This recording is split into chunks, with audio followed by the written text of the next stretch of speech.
नमस्कार, आप देख रहे हैं खबर उत्तराखंड। मैं हूं आपके साथ तन्वी। रुक करते हैं खबरों का, लेकिन उससे पहले एक नजर डालते हैं इस वक्त की हेडलाइंस पर। उत्तराखंड में रजत जयंती पर विधानसभा का 2 दिवसीय विशेष सत्र आज से शुरू। सदन में होगा राष्ट्रपति का अभिभाषण। इंटरनेशनल बैडमिंटन टूर्नामेंट में उत्तराखंड की बेटियों का धमाल, स्वर्ण और कांस्य पदक पर किया कब्जा। उत्तराखंड में जिलेवार शिक्षकों के 1649 पदों पर होगी भर्ती। शासनादेश ने जारी किया आदेश। हरिद्वार में कुंभ में धर्मनगरी को मिलेगी रिंग रोड की सौगात। स्नान पर्वों पर भीड़ नियंत्रण में भी बनेगी मददगार। राष्ट्रपति के कार्यक्रम के चलते 4 और स्कूलों में छुट्टी के आदेश। आज दून के 24 स्कूल रहेंगे बंद। उत्तराखंड में 51 खनन पट्टों से खनिज निकासी कराने की तैयारी। 5 साल तक निकाल सकेंगे खनिज। आप देख रहे हैं के न्यूज, खबरों का सारथी। और चलिए अब रुक करते हैं खबरों का। खबर हल्द्वानी से है, जहां किसान मंच उत्तराखंड ने प्रेस वार्ता कर प्रदेश की बदहाल स्वास्थ्य व्यवस्था के लिए सरकार को जिम्मेदार ठहराया है। साथ ही अगले विधानसभा सत्र में right to health bill pass करने की मांग भी उठाई है। मंच के नेताओं ने दावा किया कि संगठन द्वारा चौखुटिया से शुरू हुआ अभियान राज्यव्यापी बन चुका है। मंच के प्रदेश अध्यक्ष कार्तिक उपाध्याय ने आरोप लगाया कि स्वास्थ्य महकमे की उदासीनता से प्रदेश के तमाम सीएचसी रेफरल सेंटर बनकर रह गए हैं। उन्होंने विशेषज्ञ चिकित्सकों का अभाव होने पर भी नाराजगी जताई।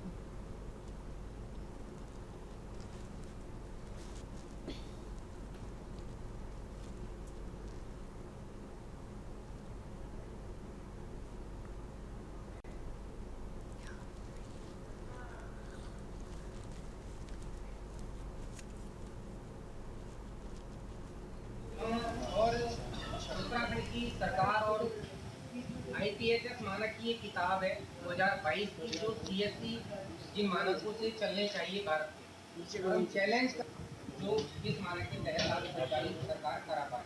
जन आंदोलन वो बना।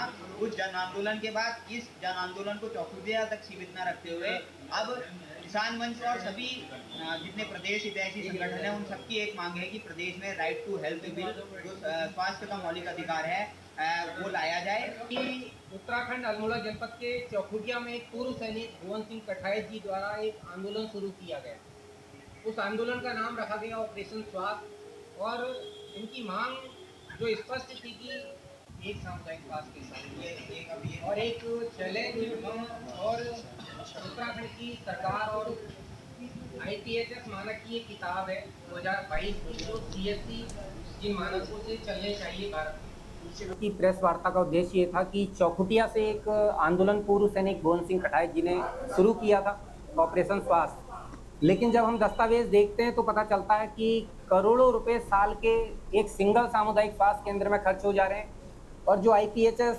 गाइडलाइन है हमारी, उसके अनुरूप उत्तराखंड का एक भी अस्पताल संचालित नहीं हो रहा है। देखिए, अभी धन सिंह रावत जी का एक बयान आपने सुना होगा कि पहले लोग लोग जो है डॉक्टरों को ढूंढते थे, और आज उत्तराखंड की ये हालत है कि डॉक्टर जो हैं वो मरीजों को ढूंढ रहे हैं और उनको मरीज नहीं मिल रहे हैं। ये इन्होंने एक निजी चैनल में, ये एक इंटरव्यू में उन्होंने खास तौर पे ये धन सिंह रावत जी ने कहा था। ये वीडियो भी हम आपके साथ शेयर करेंगे।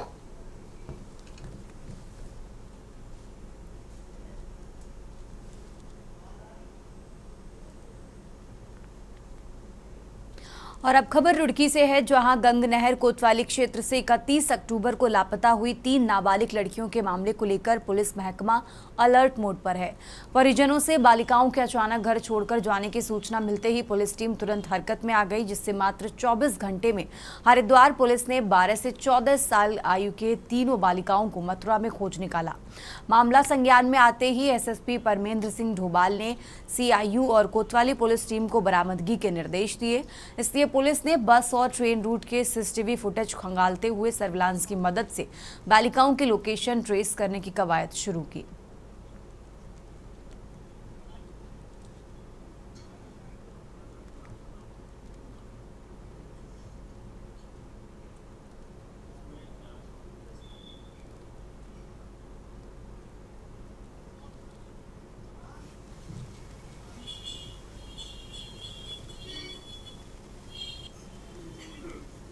थाना गंगनहर में 31 तारीख को 3 बच्चे अपने घर से निकल गई थी और तीनों ही नाबालिग बच्चियां थी जिनकी उम्र 12 से 14 वर्ष के बीच में है। इनके परिजनों द्वारा जब पुलिस को इस बाबत बताया गया, पुलिस ने तत्काल मामले की गंभीरता को ध्यान में रखते हुए अभियोग पंजीकृत किया 137 BNS में। उसके बाद इन बच्चियों की पतारसी के लिए इनको ढूंढने के लिए विशेष टीमें हम लोगों के द्वारा लगाई गई थी और ये बात पुलिस के द्वारा प्रकाश में आई थी कि बच्चे अपने घर से 500 रुपये लेके ई-रिक्शा में निकली हैं।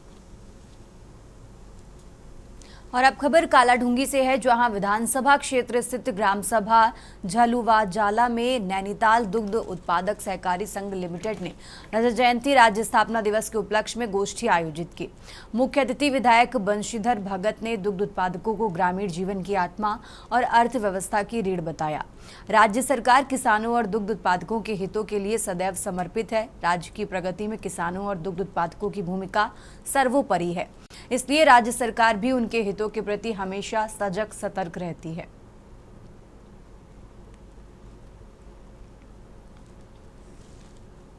तारीख से 9 तारीख तक हमारा डेयरी विकास विभाग की तरफ से पूरे प्रदेश में हम अपनी समितियों में जाएंगे और अपने दुग्ध उत्पादकों से मिलकर अलग अलग तरह की हमने कार्यक्रम रखे हुए हैं और इन सभी कार्यक्रमों का मूल उद्देश्य है कि सरकार द्वारा चलाई जा रही सभी योजनाओं से उनको अवगत कराना। पूरे प्रदेश में हमारे माननीय मंत्री सौरभ अगोड़ा जी के दिशा निर्देशन में सभी 13 जनपदों में इस तरह के 1 तारीख से लेकर 9 तारीख तक भव्य आयोजन किए जा रहे हैं। उसमें नैनीताल दुग्ध संघ में आज लगभग 40 दुग्ध समितियों में गोष्ठियों का आयोजन हुआ है और लगभग 4000 लोग 40 समितियों के माध्यम से आज गोष्ठियों में प्रतिभाग किया है और हमने 2 गोष्ठियाँ बड़ी करी हैं। देखिए, दुग्ध समितियों का ये दुग्ध उत्पादक गोष्ठी है, इसमें लोगों ने अपनी बात कही है, विभाग ने अपनी बात कही है और मैं समझता हूँ दुग्ध उत्पादन कृषि के साथ एक साइड बिजनेस है।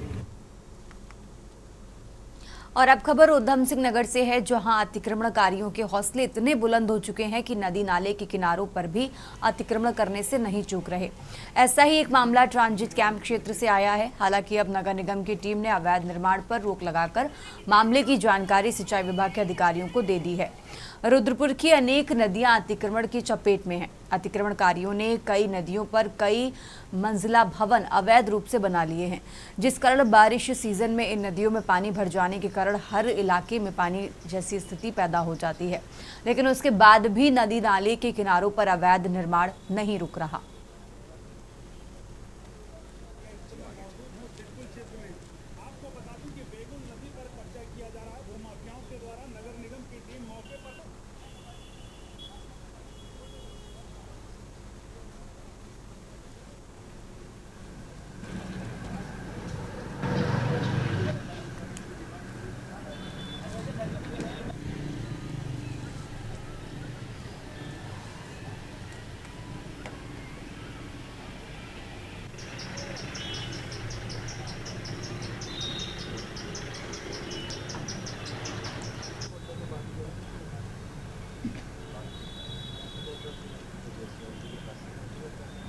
मौजूद हूँ सिडकुल क्षेत्र में।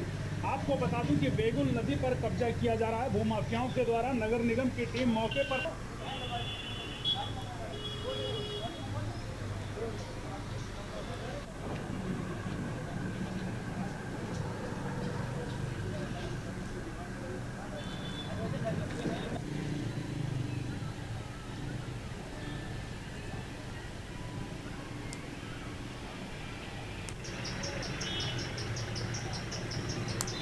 हमारी बेगुल नदी के ऊपर अतिक्रमण कर रहा है, तो मैंने मौके पे ही अपने जेई को भेजा था वहां पर और वो सारी वहां से उसकी जानकारी करके आए हैं और संबंधित को हम लोग नोटिस जारी करेंगे। और ये सिंचाई विभाग के स्वामित्व वाली नहर है, इसलिए हमने सिंचाई विभाग को भी सूचित कर दिया है ताकि इसमें जो भी कार्रवाई बनती है दोनों विभाग नगर निगम और सिंचाई विभाग मिलके करेगा और किसी को भी अतिक्रमण करने का अधिकार नहीं है। अगर कोई भी अवैध अतिक्रमण होगा निश्चित तौर पर उसे हटाएं। और अब खबर देहरादून से है, जहां देवभूमि उत्तराखंड की पावन चारधाम यात्रा की समाप्ति के बाद परिवहन विभाग ने श्रद्धालुओं के आवागमन को लेकर उपयोग किए गए कमर्शियल वाहनों के आंकड़े जारी किए हैं। अपर परिवहन आयुक्त सनत कुमार सिंह ने बताया कि इस बार कुल 31,800 ग्रीन कार्ड बनाए गए, जो पिछले साल के आंकड़ों के लगभग बराबर हैं। हालांकि इस बार यात्रा के दौरान भारी बारिश और आपदा के कारण श्रद्धालुओं की संख्या में वृद्धि नहीं देखी गई। इसके बावजूद ट्रिप कार्ड की संख्या में बढ़ोतरी हुई है। इस साल कुल 87,364 ट्रिप कार्ड बनाए गए, जिनके माध्यम से करीब 4,22,000 श्रद्धालुओं ने चारों धामों में दर्शन किए।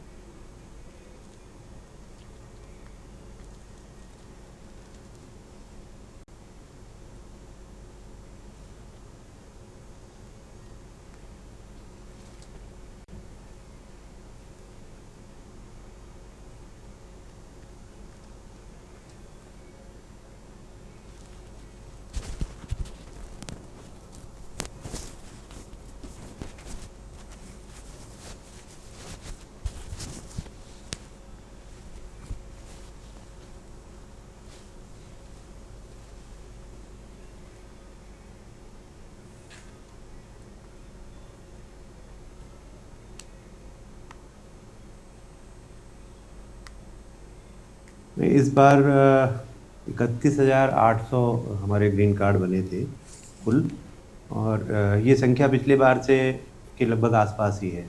पिछली बार काफ़ी वृद्धि हुई थी, इस बार बहुत ज़्यादा वृद्धि नहीं हुई है उस तरह से देखेंगे। और इसका एक कारण ये भी है कि बरसात में तुलनात्मक रूप से कम बने हैं। मई जून में यात्रा पिछले बार से बहुत तुलनात्मक रूप से बढ़ी हुई चल रही थी, पर भारी बारिश के बाद और कुछ आपदा जैसी स्थितियाँ पैदा होने के बाद थोड़ा सा स्लो हो गया है। पर अगर आप ट्रिप कार्ड देखेंगे तो ट्रिप कार्ड हमारे पिछले साल से बेहतर हैं परफॉर्मेंस। 87,364 ट्रिप कार्ड पूरी यात्रा के दौरान लोगों ने लिए हैं। ये क्योंकि कमर्शियल गाड़ियां ही ज़्यादातर ले रही हैं।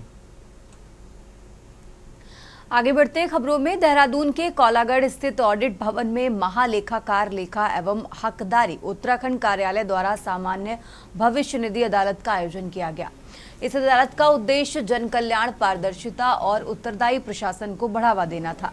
साथ ही जीपीएफ से जुड़ी शिकायतों का त्वरित और प्रभावी निस्तारण सुनिश्चित करने का भी इसमें शामिल किया गया।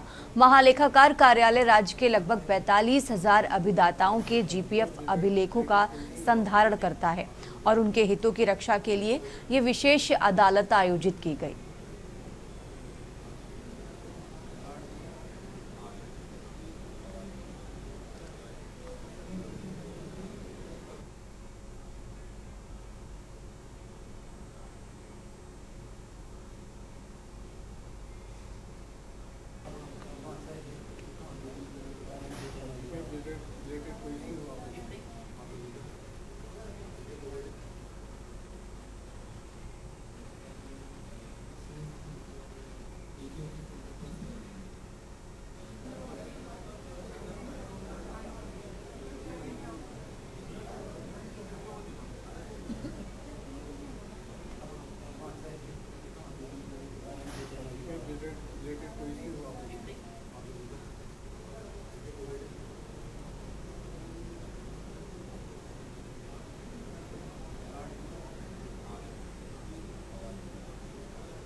तो जैसे कि इससे पहले जो जीपीएफ अदालत रही थी, हमने रुद्रप्रयाग ज़िले में 2019 में करवाई थी।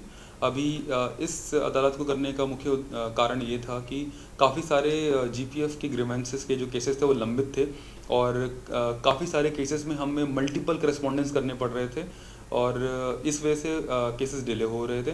तो जिस तरीके से हमने जीपीएफ अदालत का हमारा एक बहुत सक्सेसफुल ये रहा है, इवेंट रहा है, तो इसलिए हमने ये इस पे विचार किया है कि फर्दर हम इस तरीके के जीपीएफ अदालत को उत्तराखंड के बाकी ज़िलों में भी करेंगे।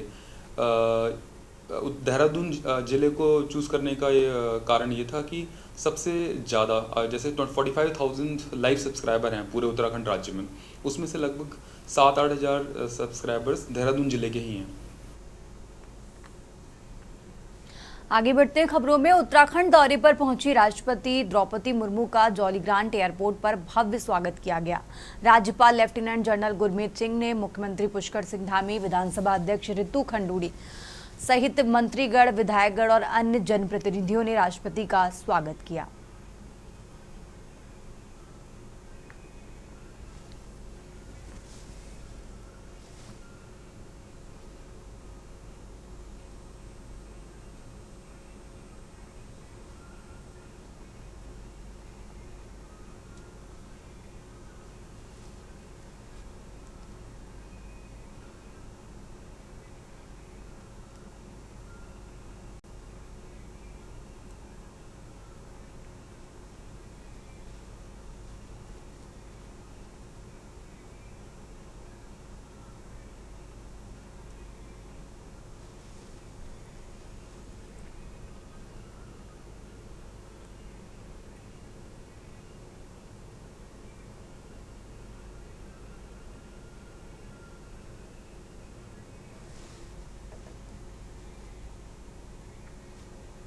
आगे बढ़ते हैं खबरों में। उत्तराखंड के टिहरी गढ़वाल जिले के देवप्रयाग विधानसभा क्षेत्र स्थित वीर माधो सिंह भंडारी जी के गांव मलेथा में पारंपरिक लोक पर्व गास बगवाल का आयोजन हर्षोल्लास और सांस्कृतिक गरिमा के साथ संपन्न हुआ। ग्रामीणों ने पारंपरिक वेशभूषा में भैलो कार्यक्रम प्रस्तुत किया, जिसमें लोक गीतों और नृत्य की झलक ने माहौल को जीवंत बना दिया।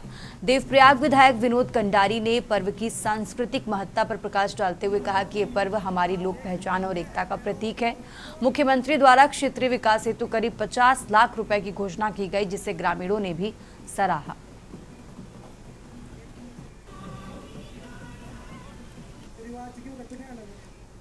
माननीय विधायक जी ने भारत धरोहर कार्यक्रम शुरू करी और लगातार मिली की सरकारी खर्च जितनी भी कीर्तन मंडियां, प्रभात कीर्तन मंडियां यहाँ करता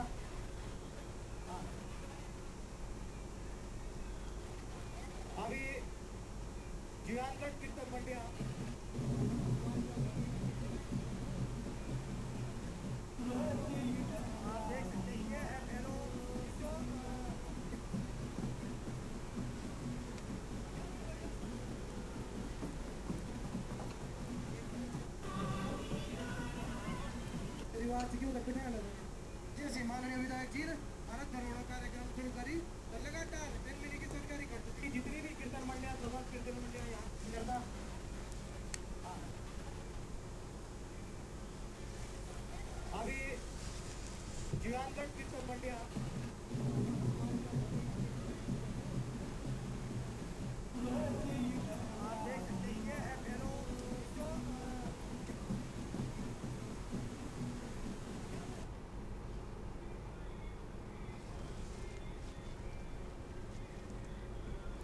और अब खबर लक्सर से है, जहां पूरे इलाके में विद्युत मोटर चोर गिरोह का आतंक बना हुआ है। विद्युत मोटर चोर गिरोह आए दिन मोटर चोरी घटना को अंजाम दे रहे हैं। बीती देर रात लक्सर के खड़ंजा कुतुबपुर गांव निवासी इरफान और इरशाद अली के विद्युत मोटर पर चोरों ने हाथ साफ कर दिया। चोर खेत में स्थित ट्यूबवेलों की दीवारों में सेंधमारी करने के बाद विद्युत मोटर निकाल ले गए। विद्युत मोटर चोरी की सूचना पर पहुंची कोतवाली पुलिस ने जांच शुरू की। बताते चलें कि पहले भी कई स्थानों पर मोटर चोरी के मामले सामने आ चुके हैं। पीड़ितों सहित क्षेत्रीय निवासी विद्युत मोटर चोर गिरोह की गिरफ्तारी की मांग कर रहे हैं।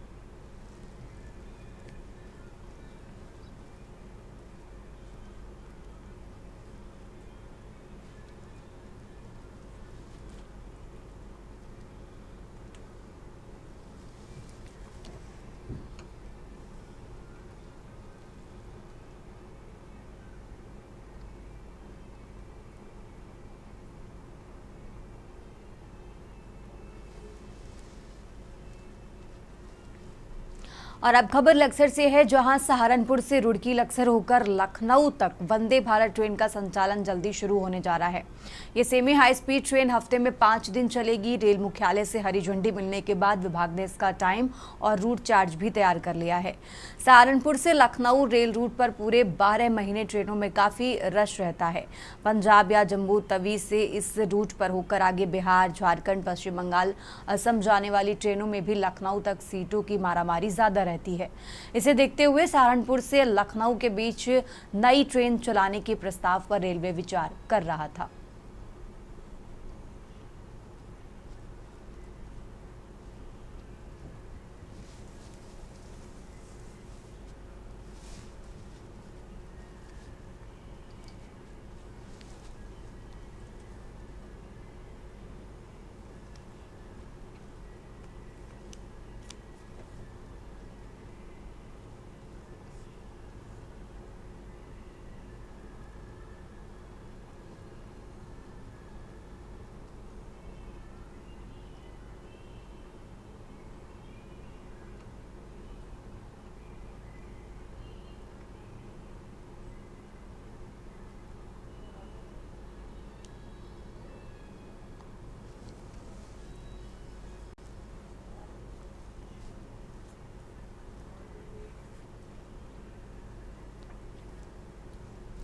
और अब खबर लक्सर से है, जहां लक्सर और खानपुर क्षेत्र में खतरनाक जंतुओं का आबादी में घुसने का सिलसिला लगातार जारी है।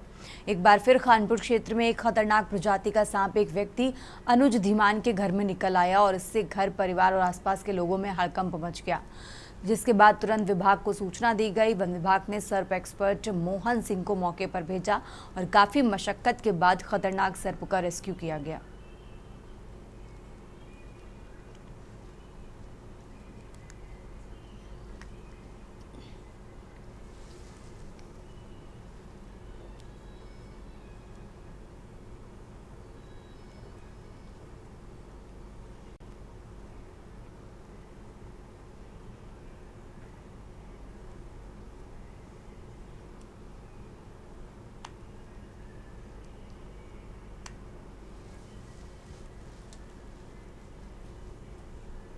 आगे बढ़ते हैं खबरों में। खबर उत्तरकाशी से है, जहां उत्तराखंड का पारंपरिक लोक पर्व इगास को जिले में हर्षोल्लास और उत्साह के साथ मनाया गया।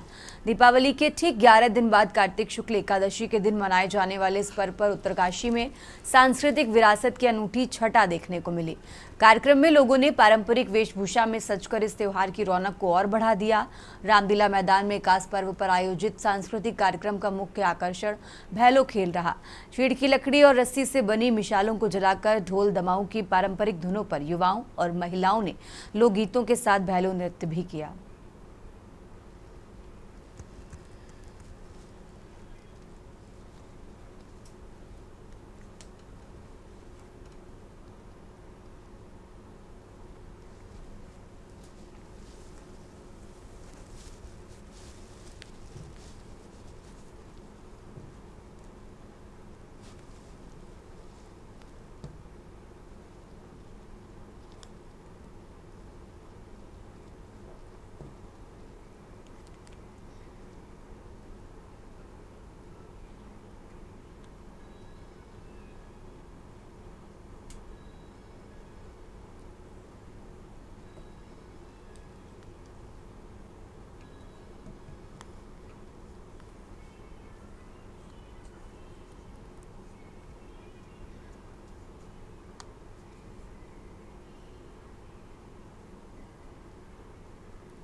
ये कहीं ना कहीं हमारे सारे अलग अलग जो हमारे क्षेत्र हैं, थोड़ी बहुत बोली का जो डिफरेंस है, लेकिन सब एक है।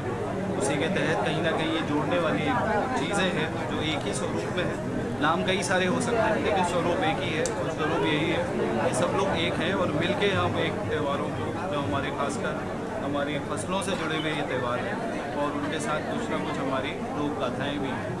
तो यहाँ इसको इगास कहते हैं और ये पहली बार इगास का आयोजन हुआ है। और अब खबर मसूरी से है, जहां मसूरी में धूमधाम से इगास दीपावली मनाई गई, जिसको पहाड़ों में बूढ़ी दिवाली के नाम से भी जाना जाता है।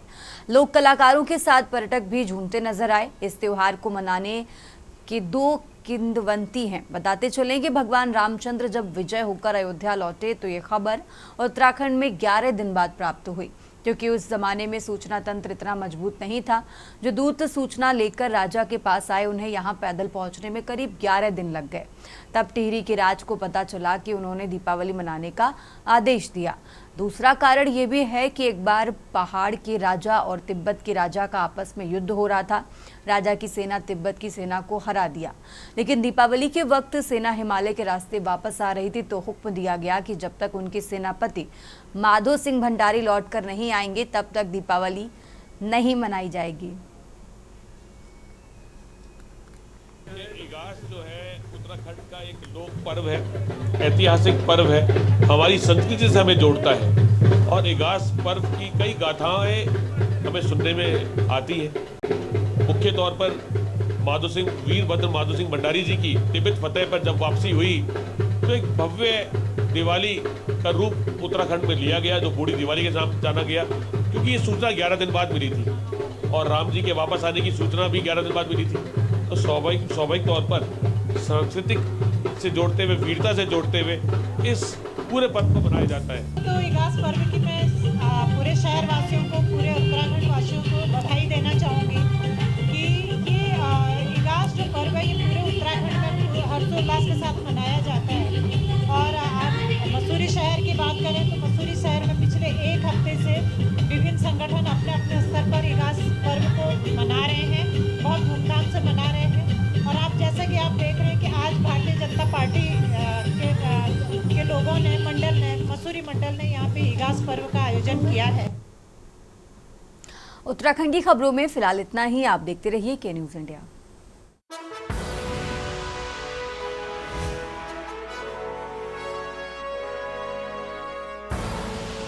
आप देख रहे हैं के न्यूज़, खबरों का